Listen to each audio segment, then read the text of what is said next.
Welcome to the Vibrant Living Network. Have you ever wondered what is possible beyond possible? What is the thing you've been wondering and inquiring about? Are you just feeling stuck and don't know why? Are you thinking or are you seeing? Seeing allows us to expand and have this other experience. We want to invite you for that wake-up call. We want to invite your spirit, your soul, so to be more alive, more connected. Glenn Brooks has been a life coach for over 33 years, author of Divorced to Patterns, Not Each Other, an explorer of what is possible. He has worked with people all around the world. Join us for a wake-up conversation, a dialogue with you. We will have some of the most interesting contributors. We will be talking to some of the most interesting people and have some of the most resourceful teachers, wisdom-filled people from around the world join us. Share your voice, ask the questions, become free of the known into a new world of possibility.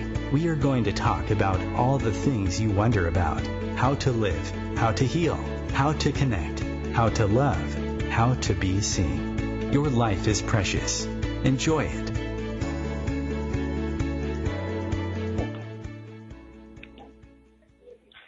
Thank you. Thank you. I'm glad you're with us. I'm glad all of you are with us. I'm Glenn Brooks of Vibrant Living. In any given moment, we could be our vital self, or we could be our counterfeit self, right? Any given moment. And wow, I'm so enthused everybody's in the house or in the room, or all of you. So Kai and I seem to move at the speed of past the speed of thought. I'm happy that you're there, Kai Cole. I would say Kai is an architect, a structural physical architect, which is an architect of awareness and subtlety, and I'm just so honored to have her be my executive producer and such a significant member, Thank you, Glenn. partner. Yeah, you're so welcome. You're so welcome. So vibrancy, we're going to discuss vibrancy today, one of my favorite topics. We're going to actually let the audience feel the vibrancy, kind of let them partake. So they're going to switch out of, you're going to transition from the horizontal to the linear, from the linear and the horizontal to the vertical and the sporadic. Right? It's a little bit of a transition. It's a little bit of a transition. And I started to unlearn and pay attention to this, and that's kind of how I kind of began my journey. And because I was almost like everyone around me was in the content. Okay, thanks. If you will, they were paying attention. They were paying attention to the clouds, but I felt the sky, like what was around the clouds, always interesting. We're gonna make this a rooted thing. I want to welcome Maureen Clary, who's a wonderful new Vibrant Living team member there in Rhode Island. I'm so happy you're here today with us, Maureen, and you're fulfilling the vision of infinite collaboration, the power of collaboration. We're going to bring the Vibrant Living Summit to Rhode Island and celebrate your publication and connections throughout Rhode Island, the natural awakenings, and you're awoken, so it's good that you're around because you got a wake up feel about you. Absolutely, thanks, Glenn. Yeah, you're very welcome. We have Miranda who's with us. I told Miranda this today that we play out these different archetypes, and so she's my daughter.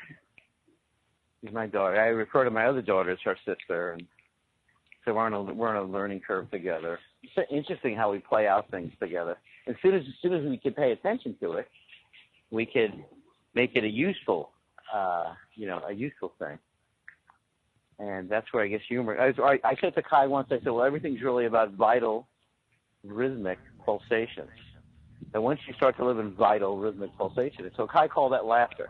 So I said, yes, laughter. I like that. I like the simplicity of that, laughter. Ariel, you with us today? Ariel Bonberg? Yes, sir. I'm Bonberg right here. today? Oh, my God, that's amazing. Since last week, since you inhabited the studio, wow. You were really cooking last week in the kitchen. You were cooking in the kitchen. Thank you. Pleasure. You were there. You put your energized yarmulke on. You got your chest towel around your neck, and you just were hopping, cooking.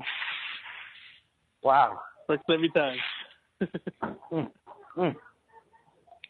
Oh God, I was just thinking the day I graduated. I graduated from what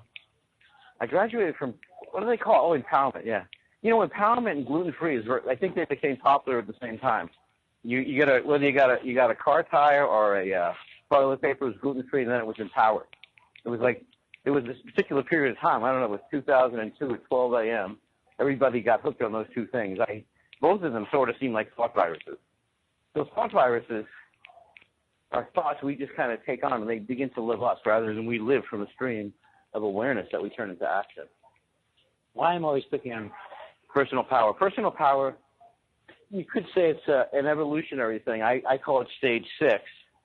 And stage 6 is kind of, we kind of distinguish ourselves, or we got to deal with the mechanistic world that seems so impositional. But the only thing that happens is there's a downside or a shadow side of empowerment.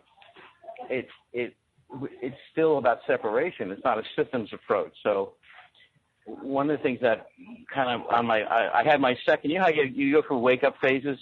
Well, I had one of my wake up phases about 7 or 8 years ago was kind of this relational thing. And I do shows on the relational brain, the relational soul, and I realized that in some ways empowerment is kind of a facade. It's got to be about relationalness, and that when we actually begin to see each other, in some sense we summon an aspect of ourselves, this vibrancy, and it's kind of like when you see it, it amplifies in you and it transfers to them. So the experience of vibrancy is it's a shared experience. I play with it I use different language. So I say, you become unscripted, or you get free of the thought viruses. And when you get free of thought viruses, you become in touch with this energy, which is always relational. And when it's relational, it transfers very quick. As an example, we have a new team member. I haven't even introduced you guys yet. This lawyer in Boston, and I was telling him a little story. He's a consumer lawyer, and I was telling him a little story that I was on to San Francisco. I called the lawyer because my contract was so confusing to me at the station. I couldn't read it. I called this lawyer. I said, "Let's do a show." I said, "First of all, I want you to be a Vibrant Living team member." I explained what that was, and every time I share it with someone, it's always a little different because life is alive and distinct. It's not one thing. So he went to my website at the time, Vibrant Living Connections, and he says he's a lawyer involved with the San Francisco 49ers, actually. And he says, "Yeah, I want to be part of this." He goes, "I'm in." I said, "Great." I said, "Next week on my show, let's discuss integrity, ethics, and contracts because I'm totally confused by this contract. And it seems like I owe $7,000 more dollars than I do. And I don't know what to do about it." So before I got off the phone with him, he says, "Glenn, I'll take care of it." Now, the next day I got an email. The $7,000 was gone. I was only supposed to go on there an hour that week. We made it 2 hours. So I did my last show talking about integrity and contracts and what really matters in your life. What really matters? Is it the contracts or the energy values? So when I do a session with someone, the most relevant thing is that vibrancy and how a person could transfer it. So whether I'm working with a speaker or a writer, it's really being able to transfer that. If everyone around you has some aspect of being a divine distributor, how do you give that personal touch and at the same time relate to the system that's around you? So right now, if you had 3 people unconditionally support you, energize you, your life would be different. So the Vibrant Living Summit, which is coming to Rhode Island, has 3 or 4 components. And Kai, I was going to say jump in. You could dance in, flow in, speak in. As you regularly do, send me a telepathic awareness. Thank you. I thought what I would do is I wanted to open to the 4 things that occurred to me. I just had these confirmed, by the way, Kai. I just had the things I'm about to say have been Vibrant Living things, but I just had it confirmed by a new team member of ours who's quite the academic, and he told me that he researched these 4 things, and they're the most significant things in terms of longevity and health maintenance. And they're all Vibrant Living things. Interesting. So I was going to, isn't that wild? So 4 things. And he says them to me, and he's going to say it to you guys soon, because we're going to work with this guy regularly. His first name's Jerry. And Jerry's quite the academic. So here are the 4 things of Vibrant Living. These are Vibrant Living things. So the first thing is, I'll just go with, in no given order, but they're all connected. They're like, I don't know. It's kind of like when you talk about whether it's, depending on your language here, whether you talk about the Holy Spirit, God, Spirit, you know, the Dalai Lama says, well, we all share atoms. These three things, out of linear order, they're totally married. And by the way, marriage is the highest energy on the planet. When you're in a conscious marriage, so the marriage principle, like when you desire something in your life, and you marry it with someone, or you marry it in spirit or energy, and you live in that marriage, that's the fulfillment principle. When you marry something. So what I mean by that is you desire something, right? You marry it. So in the beginning of it, by the way, the beginning of the miraculous is always agreement. So when you rest in agreement with someone, that's the marriage.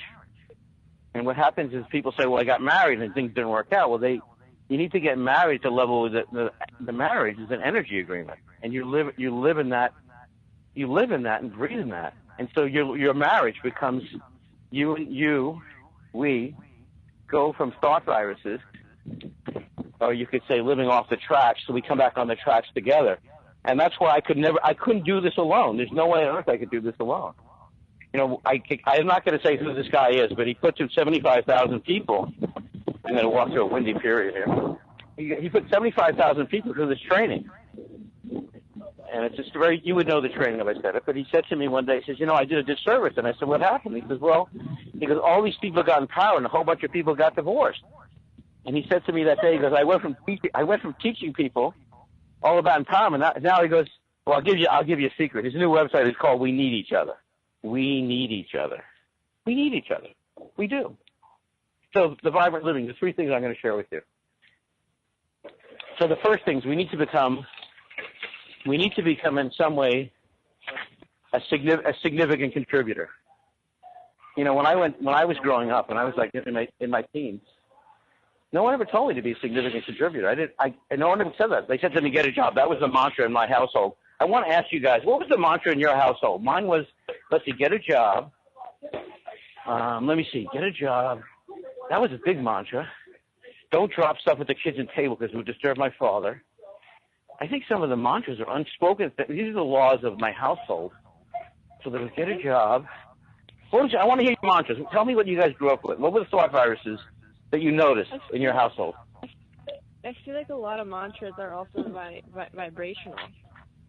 You know, absolutely. It's kind of like we're influenced mostly not by our parents' words, but by how they feel. You know, because we're always absorbing influence. I feel like most people are raised through vibration. This is a feeling universe. Well, another way to say that, I want to ask the panel here, our vibrant panel. My father never said to me, going to work is exhausting, draining, and you need anti-anxiety medication. He never told me that. He never said work's exhausting, draining, and you need anti-anxiety medication. What he did was he laid in bed and was exhausted. And he seemed really smart to me. He seemed really smart, so it was confusing if someone so smart to have that experience. Now, how I discovered vibrancy is there was people on my paper route I could feel this different quality from, and I would engage them on that. But yeah, so to be around people and to feel their vibrancy and that's the whole purpose of vibrant living. That's the vibrant living mastery. That's our vibrant speakers. I was going to have someone on today. Actually, I told her to have lunch. I was going to have Dr. Kate Clemmer on today because I wanted to discuss her speaking mission. She's going to come speak in Rhode Island. She does something called biodynamic cranial, which is a wondrous work. And one of the things you learn in biodynamic cranial is you learn relational restoration. And so what that means is you learn to harmonize your breath together. You know, in this culture, most people, their adrenals are pretty drained. But if you take time, you stay with your partner, and you rest and nest together, and one of the ways to do that is to hold each other's heart. So what you do is first you got to get a feel for touch. You touch people before you touch them physically. And once you start to get aware of touch and you hold each other's heart, you start to develop a different breathing pattern. So at all the vibrant living things, one of the big ideas, and I learned this from my beloved teacher, Dr. Norm Shealy, is we want to become congruent, coherent together, because then we're in a different quality of interaction, and there's a resonance, if you will. That's why a lot of my work, people tell me I'm like a conductor, because I'm conducting and sensing that quality of interaction. So yeah, Miranda, I would say a lot of what I learned, like for instance, when I went to school, as incredibly unpleasant as that was, it was the nonverbal part. I felt that teachers didn't want to be there in many cases. So I felt the non-vibrancy, and the vibrancy I felt when I went to the woods or I went to the farm stand. And the question was, until I read Mark Twain. And Mark Twain, when I was 17 or 18, Mark Twain said something that I dedicated vibrant living to. It was a vibrant living thing. He said, true success is turning your vocation into your vacation. And that made total sense to me. Everything else didn't make sense. So vibrancy is a sensation that you feel in your body, right? Vibrancy is a sensation you feel in your body. And to amplify that sensation or make it more aware, that's the relational component. So on our vibrant living team, the idea is we breathe together, which in Hawaiian they call the ohana. We could call it the vibrant breath, because I like saying vibrant all the time. And we amplify that because we agree. So as an example with Ariel, and I'll say his last name because I like saying it, Bonberg, or Kai, or Miranda, because we agree, there's moments where these thought viruses distract us. And when we get distracted, it looks like our spirits drop. And I had this wonderful conversation the other day I want to share with you about vibrancy in the mind with a psychiatrist. Oh my God, could you believe that music's coming on? I'm wishing you guys, are you guys feeling the energy today with us during this vibration? We're going to continue with the whole vibrant living team. Nicole, Miranda, Maureen, thank you, Ariel. Ariel, whose vibrancy is stronger by the moment. Maureen, Clary, from Natural Awakening. Stay with us. Your life's precious. Enjoy it. More vibrant interaction in a moment. The Real Conscious Connection. OMTimes Radio. IOM FM. Host your show on IOM FM, the radio network of OMTimes Media, one of the more recognized brand names in the conscious community, and is backed by the extensive marketing reach of OMTimes. Hosting a show on IOM FM immediately connects you with our extensive dedicated community. Hello, I'm Sandy Sedgbeer, host of OMTimes Magazine's flagship radio show, What is Going On? My passion is sifting through information, research, and innovations from new thought teachers, speakers, and researchers pushing back the boundaries of what we know about life, energy, metaphysics, and the universe. I love shifting perceptions about who we are, why we're here, and how quickly impossible becomes normal when we open our minds, expand our awareness, and accept that the only limits that exist are those we place upon ourselves. So if you're the kind of forward-thinking, eager investigator of what lies beyond the current reality that most perceive, why not make a date to come play with me in the field of possibilities at 4 p.m. Pacific Time, 7 p.m. Eastern Time every Thursday, and together we can discover what's really going on. In the wake of a disaster, what one thing can you send that will help people the most? A blanket, a tent, a sandbag, a doctor. Actually, if you send a monetary donation, you send all these things. Even a small donation can make a big impact and can quickly become exactly what people affected by disaster need most. In the wake of a hurricane, your monetary donation can make a huge difference to those in need. To donate, visit supporthurricanerelief.org. That's supporthurricanerelief.org. Brought to you by the Ad Council.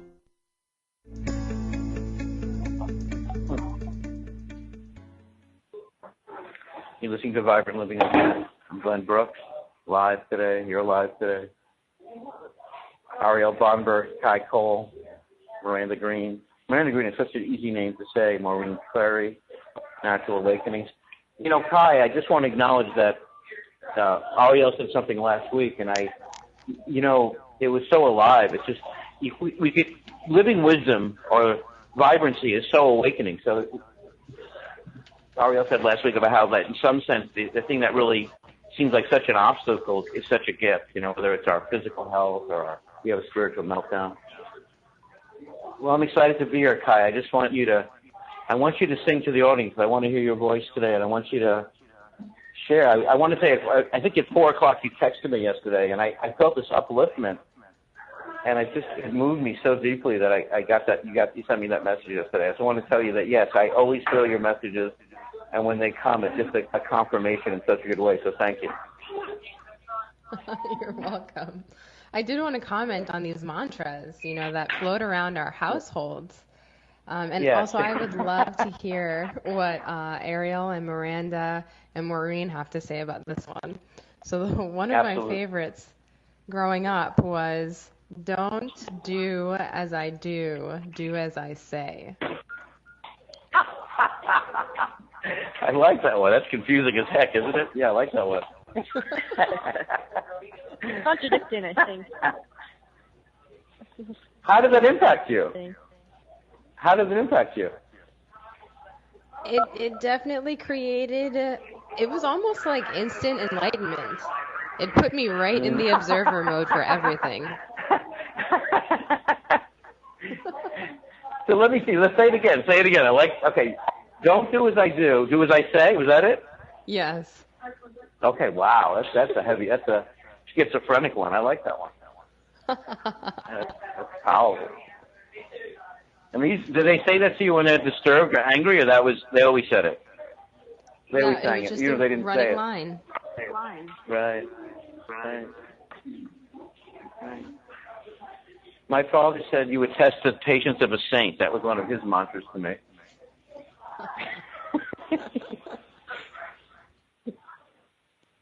All right, Maureen. What happened with you growing up? What did you hear in your household? What was coming? What's that? We weren't allowed to say shut.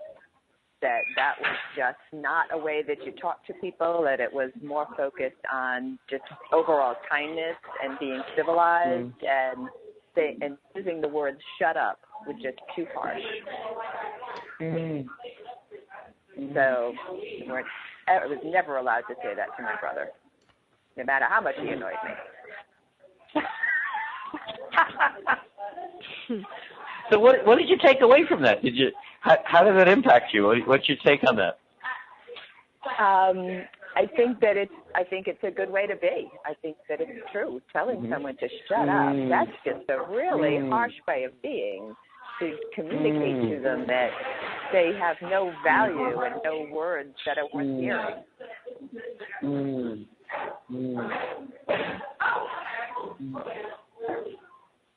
Did you ever find, Maureen, the paradox? Did you ever tell anybody to shut up and you thought it was a good thing? I really feel that there were very few times that I've ever used those words. Even maybe in jest, I don't think I have. It just wasn't done. It just wasn't done. Yeah. You know, it's funny, Maureen. One time so it wasn't done. Okay, so pretty much that altered. That really was impactful for you, and you think mostly in a good way. Yes. Yeah. I do. I think it's civilized to not speak to people in that way. Right. And it doesn't matter if it's your brother or your spouse or your partner or your coworker. Right. Just kindness and decency and those sorts of things that come up with it. Yeah, Mr. Chung didn't say shut up to me in music class. He put my body against the locker and threatened me. But he didn't say shut up to me. But it was threatening. Yeah, no, that's interesting. You know, I think it's really, there was a guy at Harvard who wrote this book called You Are What You Say. You Are What You Say. And there was a time when I would be so meticulous about my language. I still am. But I remember every time when my kids were in the car, we would take a trip, I would never say dead end. I'd always say we're going to turn around, there's a live end coming up. Because I decided to give up all deafest language. And my children, of course, thought this hilarious. Both my children are comedians. Of course, they used to tease me endlessly about my languaging of things. But I realized that when you language things, I'll give an example. One of my clients, Debbie Lindquist, is an oncologist, was getting surgery on her hip, and she noticed that when she called it that hip, it changed her relation to her hip. It was that hip or the hip, I think it was. That. Oh, sorry, this or that. It was this or that exercise. So she wrote this article on this or that, and we had this incredible conversation because she wouldn't let the surgeon do surgery until he changed his language around her hip. Because he came in and said to her, "Oh, this procedure has a high instance of infection," and she says, "Let's cancel the operation until we can relanguage and have a different vision, a vibrant vision." Our favorite word today, of the outcome, and let's start from seeing the outcome. So there's robust health there. In my household, another thing. So what Kai said, you do what I say, don't do what I do. Yeah, in my household there was a lot of nonverbal things. A lot of it's nonverbal, right? That's interesting. That really impacts you. That one, but don't say shut up. Yeah, I think the worst one, and we'll get Don Berg and Miranda. I think being an entrepreneur, being a vibrant entrepreneur, to go back to those principles of vibrant living. So one principle is social engagement, robust relationalness, knowing that people totally cover you back day and night. Who are three people you can call at 3 in the morning? And I had a guy, I called him 3 in the morning, max. And when I called him 3 in the morning, the first thing he said to me, he goes, "Thank you for taking up on my offer. I was going through a very intense period of my life." And he said, "Glenn, anytime you need to call." And he thanked me. He was in Los Angeles. And I remember him thanking me, and I remember just feeling, it was so, I don't know, it was sort of profound during that period of my life that he was there for me and there for us in that way. So social engagement or relationalness is enough to change your immune system and your intelligence. That's why books, such as Never Eat Lunch Alone, you never want to eat lunch alone. You really want to be around people that don't just not say no to you or shut up, but that really know how to get into some concurrence or yes. So the social engagement is huge. This is what this researcher found in terms of particularly health past 75, in terms of like the quality of life. So, and then of course movement, vibrant movement. So we have relationalness, we have social engagement.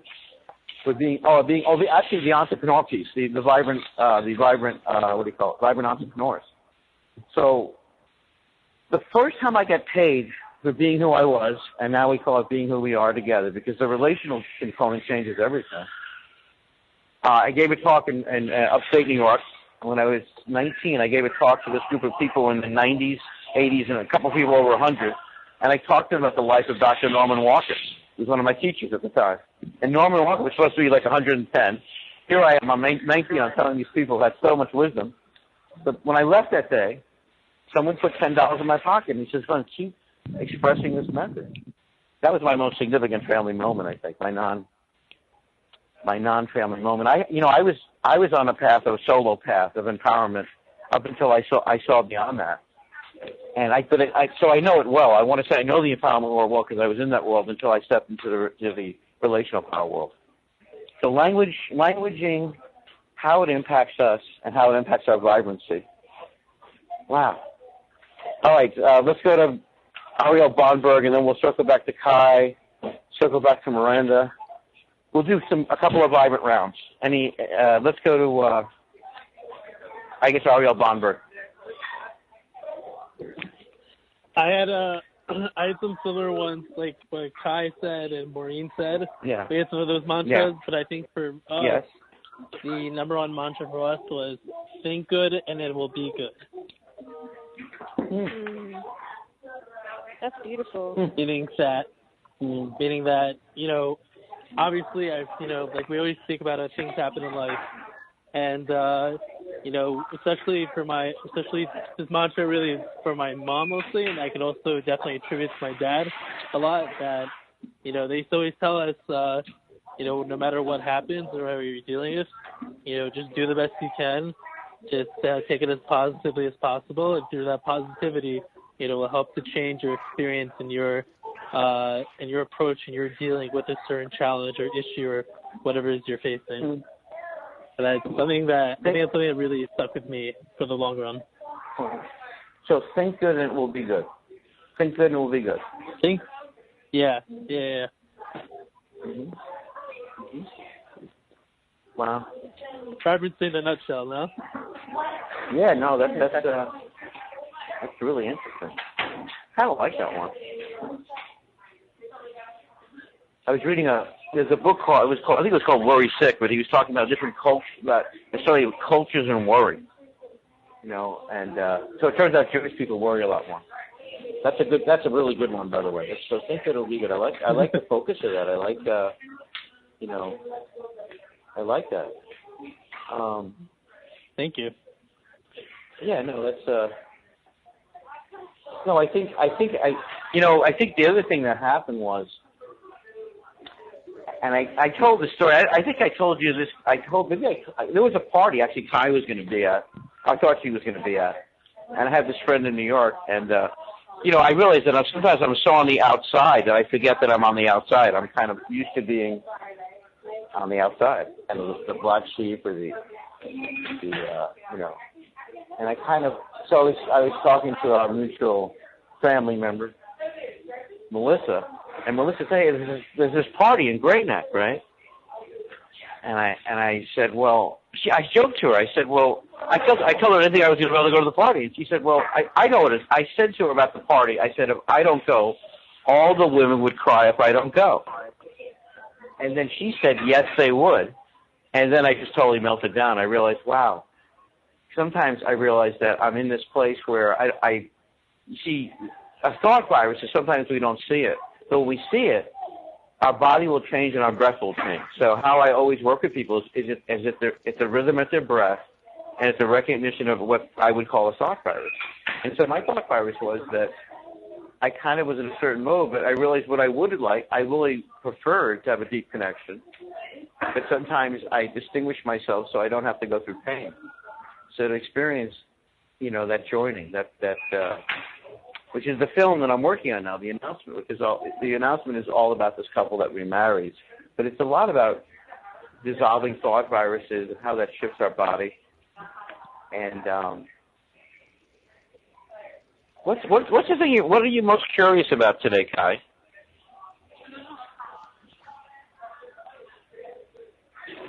I'm curious where you are in the world. You do so much traveling and driving. I'm so curious where you are today. It's kind of boring, actually. It's kind of boring today, Kai.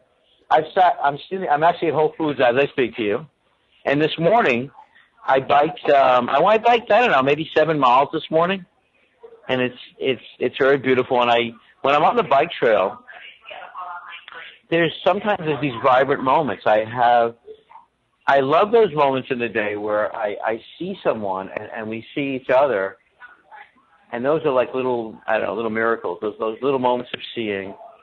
And so yesterday, where I was yesterday, I was up in Vermont.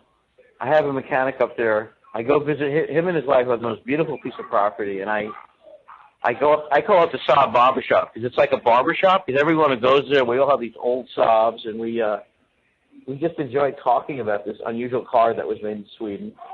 And I said to myself, I was really excited about Maureen and about the Vibrant Living Summit, and I just had this wave of energy about the Vibrant Film Festival and about this idea that what it takes to share vibrancy, because when we see it, it's so unusual when we experience it, because the thought virus for a lot of people is that they degenerate. So where am I now? I'm at Whole Foods with some other people.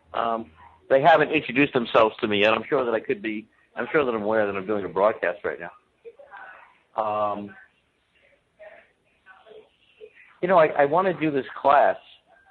I guess what it is, every day, each moment, I feel there's this big opportunity to be on this path of action together.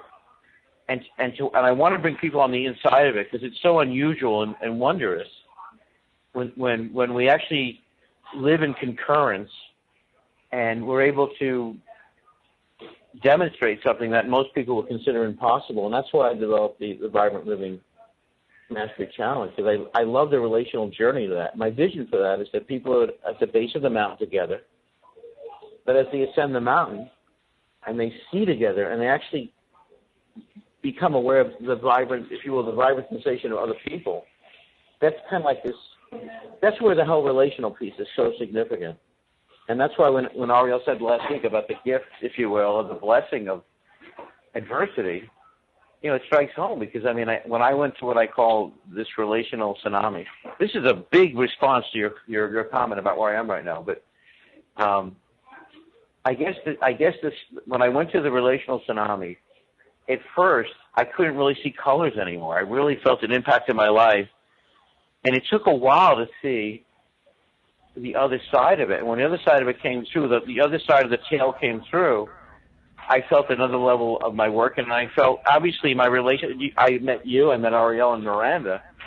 So if anybody's listening and you're going through a tsunami of some sort, I want to encourage you to exhale and be willing to let go of those images and see what's there beyond the images or the thought viruses, and make that a daily practice.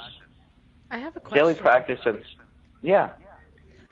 I was thinking about just what you were talking about, the other side of the relational tsunami, and it came across my mind, but how do you hold space for someone who's going through a relational tsunami without getting sucked in yourself? Who did you have around you at that time, and how were they able to do that for you? It's such a deep question.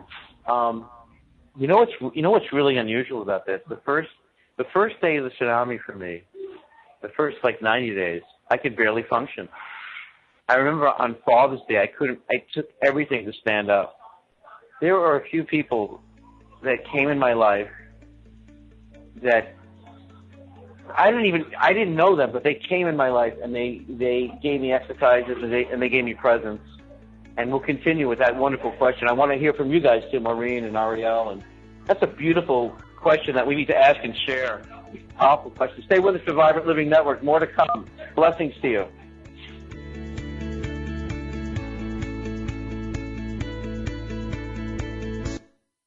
Feed your soul with waves of consciousness on OMTimes Radio.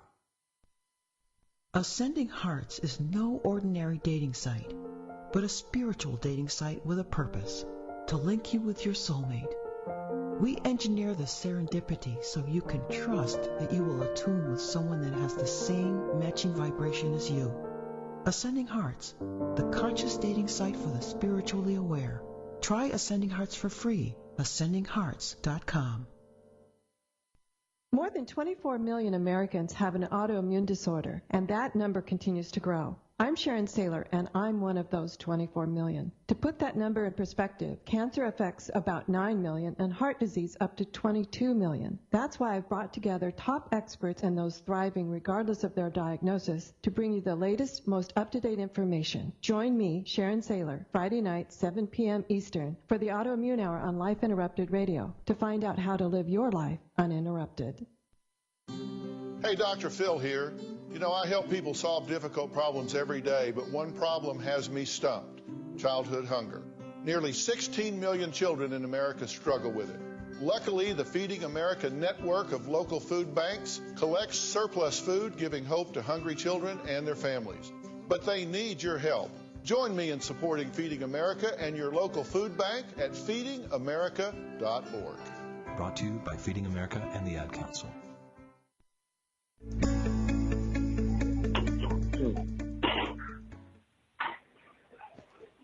You're listening to Vibrant Living. I'm Glenn Brooks. In each vibrant moment, we could go beyond our thought virus and we could become more vibrantly connected, renewed, aware. You know, here I am with Kai Cole, my wonderful executive producer. We're going to be speaking together soon. I'm excited to get that confirmation from Harvard, Kai. I love the imagery and energy that your vision of our talking at the Momentous Conference. It's one of the biggest conferences in the world on the impact of movement, on cognition, the brain, and our lives. You know what's funny is when you ask me that question, so when I was at the height of my tsunami, I was with my daughter, and I was also doing a radio show in Seattle, and I realized my identity was so disrupted in a sense, but I wanted to hang out with my daughter, so we went to Rhode Island And even though I tell people to use aphrodisiac as an internal antioxidant that will prevent burning, I didn't take aphrodisiac, and I got the worst burn of my life. So I go to Rhode Island, I come back home. I remember my daughter was doing a tag sale, and my daughter's always, I used to call my daughter, still do, though, kind of my heart chakra on wheels, even though I tell Miranda she's also my daughter.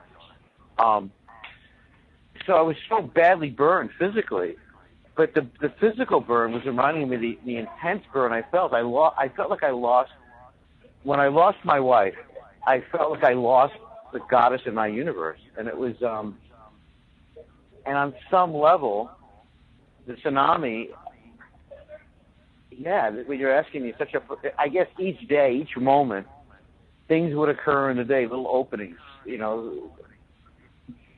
It's such a good question. I did a tape called Her Beautiful Face, which, where can people find Her Beautiful Face? Because I talk a little bit about some things, about how couples could help each other through tsunamis.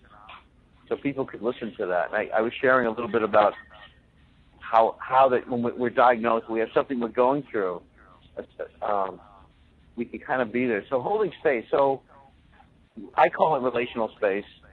And relational space, I guess part of what helped me a lot, Kai, Maureen, and Miranda Bonberg, was, just simple practices. You guys know, I'm going to tell you, he's a very close friend of mine. He's very famous now. His name's Anthony Williams. Anthony, you know who Anthony Williams is? Anybody? Anthony Williams? He's written a few books that are the New York Times bestseller. I knew Anthony, but no one knew who he was. But he called me up one day, and he said something to me, Kai, that really helped me. And maybe this will help some people.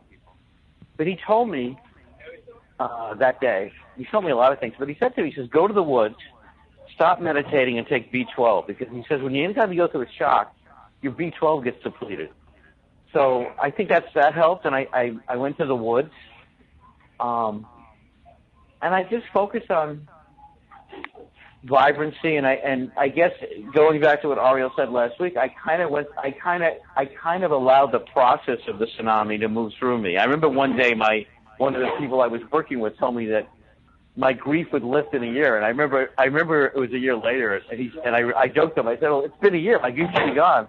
But then I learned about heartbreak. So I gave a talk that a lot of people have watched on heartbreak and how heartbreak underlies all illness and disruption. So I guess you could say it was an unwelcome gift of tsunami, and it's allowed me to deepen my relationships. But certainly when I was going through it, I didn't have any answers about it.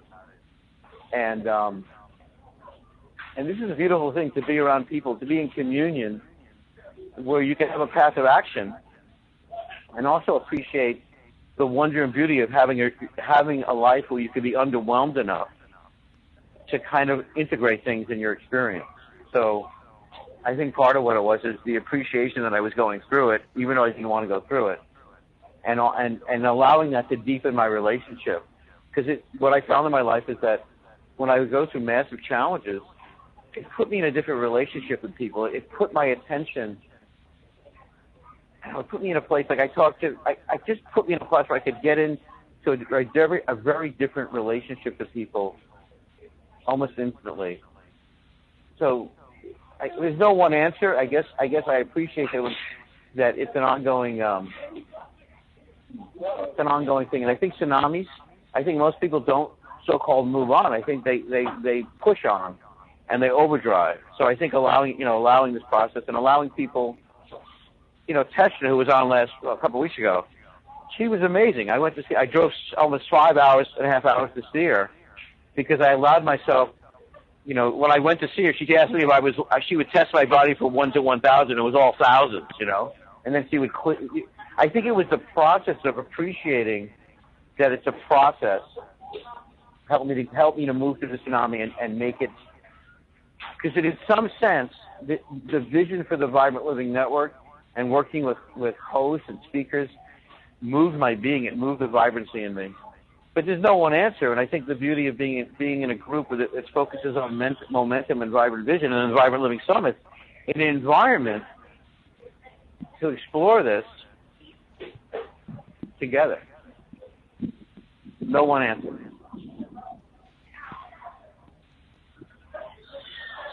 which is kind of, honestly, that's what a lot of my coaching sessions are like. People come and we just sort of notice the oblivious obvious. We sort of notice when clients come, we notice where they're sitting, how they're breathing, just simple stuff, and just sort of like let the adjustments to be part of that part of life. I want to say, Marie, when I first met you, I really felt with you, I loved your journey, and it meant a lot to me kind of because I thought you made some significant changes in your life from being a banker to taking something in your life that had meaning and at the same time would socially potentially disrupt your friends. The other thing that I study a lot is social structures and how our social network impacts us. So I'm always, one of the things I learned from Bernie Siegel was that the people who don't die from cancer often, the ones that are the exceptional patients, are the ones that are very disruptive at the hospitals. They don't die as a conformist. So it's an interesting thing in the system. So when I listen to your story, Maureen, because you're such a kind person, I thought it was interesting how you kind of transitioned from banking, and then you got kind of diagnosed with MS, and you just seem, it seems to me you kind of integrate things. What can we learn from you? That's what I want to ask. What can we learn from you I just don't know is that I could answer that question. I don't think there's a succinct answer. There's no one right or wrong or one thing, and everyone's path is different, and everyone's journey. It's, be a good person would be about, and good things will happen. It would be about the best that I would come up with, I think. That I was very blessed to have a wonderful upbringing, that I was taught, good values, and even if I didn't always embrace them throughout my life, I certainly came to recognize the wisdom of living in a kind, civilized world. So have I quoted Albert Einstein, who said the most relevant question is the universe a friendly place to be? What would you say? I think it's what you make it. If you're looking for trouble, if you go expecting people to be mean and angry and do the evil things, then that's what you're going to find. If you're expecting it to be a kind world, then that's what you're going to look for. I want to say someone was very practical with me around this. Several months ago, something happened with my car, and this guy drove me to the radio station.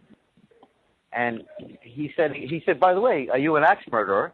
And I said no, and he said, I'll give you a ride then. So I thought that was very practical to ask the question. You know what I mean? Some people don't ask the question, and they don't give you a ride then. And then they're surprised. Exactly.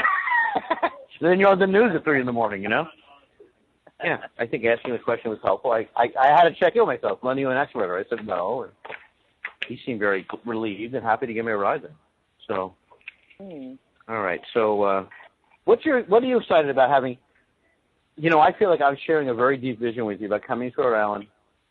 I've had some really profound experiences in Rhode Island, including Johnny, who runs the parking lot at Watch Hill, who always is so happy to see me, even though it's been infrequently. I always go, I say, Johnny, it's Glenn from Vibrant Travel, and he immediately gets me in my space. I kind of feel with some people, it's just, boy, some people could really, in one moment, just really show you, kind of allow you to experience the goodness of life. What's your vision about the Vibrant Living Summit? What turns you on about the idea, about the experience? I want to ask you that because you're like a deep inside partner that I'm unfolding this with on these invisible levels. So there you go. I think some of the connections that you have and some of the people that you would bring to the table, to the party, if you will, I think that I would like that. Looking forward to some of the speakers and the different folks that you will be, letting know about what's happening in Rhode Island. I think that's big. I do too. It's really you, though. It's really the fact we agreed, and that was the beginning of the miraculous. And I had the food program in Rhode Island. Did you see it? What do they call that? The farm program, the sustainable agriculture program is out of this world. What do they call that in Rhode Island? They have a name for it? I know they have a name for it. I'm not getting the name, but they have a name. Yeah. The CSA? Yeah. Community Supported Agriculture? Yes. They had one program that was just incredibly impressive where they did a lot of great stuff. Kai, what are you excited about Rhode Island? We're going to be in Rhode Island with Maureen and all these incredible people in Rhode Island. We'll bring people. I already have speakers coming in from out of the area. I'm so eager to meet people. I want to marry a whole bunch of people in Rhode Island, by the way. I want to stop the singleness, as you call it, Maureen, the singleness epidemic in Rhode Island. We want to stop that. I'm really, really looking forward to being in this different geographic region. One of my fondest memories growing up was of the Breakers. Yeah. And oh, wow. If Rhode Island, well, not if, it does, Rhode Island definitely carries a lot of prestigious vibes. So I can only imagine how that's going to affect the way that we deliver the messages that we're looking to deliver. Our audience, I have a feeling, is just going to have this whole other level of prestige and reverence, which I'm so looking forward to. So I think, Kai, what we learned today from Maureen is we won't say shut up to anybody in Rhode Island. That's what I learned.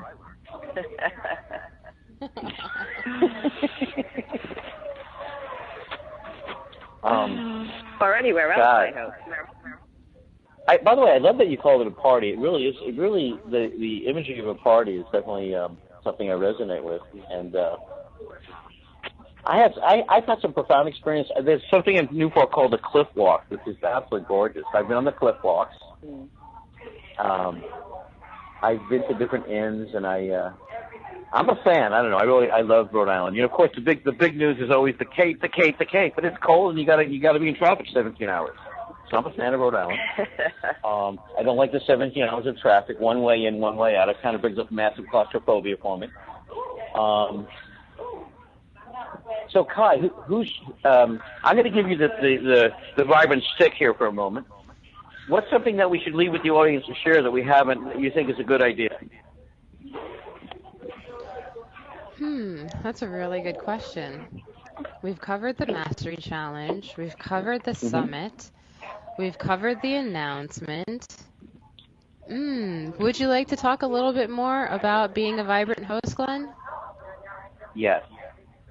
I also want to bring up briefly, and we'll get into this on another show, is that Ariel has decided to have a second bar mitzvah at 27. So I think that's something we should bring up on the next show. Yeah, the vibrant living host thing. He's excited as we are. So the vibrant living host thing. So, yeah, so imagine, if you will, beyond radio, imagine having a position where you could open up a whole new world of connections. You could travel. And here's the interesting thing about being a vibrant host is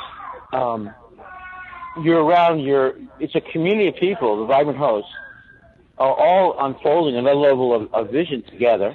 So we have relational intelligence together. You'll be on the air, but not just on the air. We have a meeting every week. So the versatility and fluidity is, I've had people become hosts where I had this one guy, he actually made me a list of, he made me sort of a list of celebrities that he wanted to meet. I think he met like 7 out of 10. So the vibrant host position on the Vibrant Living Network allows you to not just have a whole new world of connections, but be able to demonstrate things in a group, your co-host, to bring this to a whole new level. So we hand the baton to each other. So if you're a game changer, you're a wellness entrepreneur, you consider yourself a healer, you consider yourself an author, and you really want to energize your voice and find a new voice in your body and be in a body of other people interested in vibrancy and understand that as a team, we can bring this to a whole other level, because part of what we're discovering together as vibrant hosts is how to bring that message to a new level. So if you want to write a book, if you want to be an international speaker, because all our hosts will be vibrant speakers. Is there anything else I'm forgetting? I think what it is when we get together and we meet and we have a high vision together, when we stabilize that together, well, we can bridge in a world together, and plus you could reach a whole new market share. I don't know what to say. I think it's out of this world. I mean, so right now, have you moved to have another level of being able to connect? And of course, I've had many people build their businesses, and not just build their businesses, but I'll quote Tatiana, who said to me, she felt like a prostitute to marketing, and now she feels that she's able to. She's in Malaysia, by the way. So anywhere you are in the world, and you want a one-of-a-kind environment to communicate, discover your message, bring it to a new level, impact people, being a vibrant host is I would recommend to you very highly. And plus, you're going to meet you're going to meet people like Kai, which is well worth the train ride, whatever it is. How was that, Kai? Perfect. That was my Bravo. snippet. Okay. And then I guess we'll get into Ariel's bat mitzvah next week. He's excited. I want to thank Miranda Green. We're gonna get Miranda back on. I want her to talk more about she's a special mission. I want to thank Ariel Bonberg, the James Bond of holistic health. Maureen Clary, who's just such a sweetheart. Thank you for being who you are, Maureen. I want to thank Chris at OMTimes Radio. And I appreciate you guys. All the people that say you're going to listen to my show, thanks for being part of the Vibrant Living family. Your life's precious. Enjoy it. And if you want to work with me as a coach to be a host, call 413-345-3747, 413-345-3747. Don't let thought viruses trick you. Enjoy the vibrancy of life. Your life's precious. Thank you.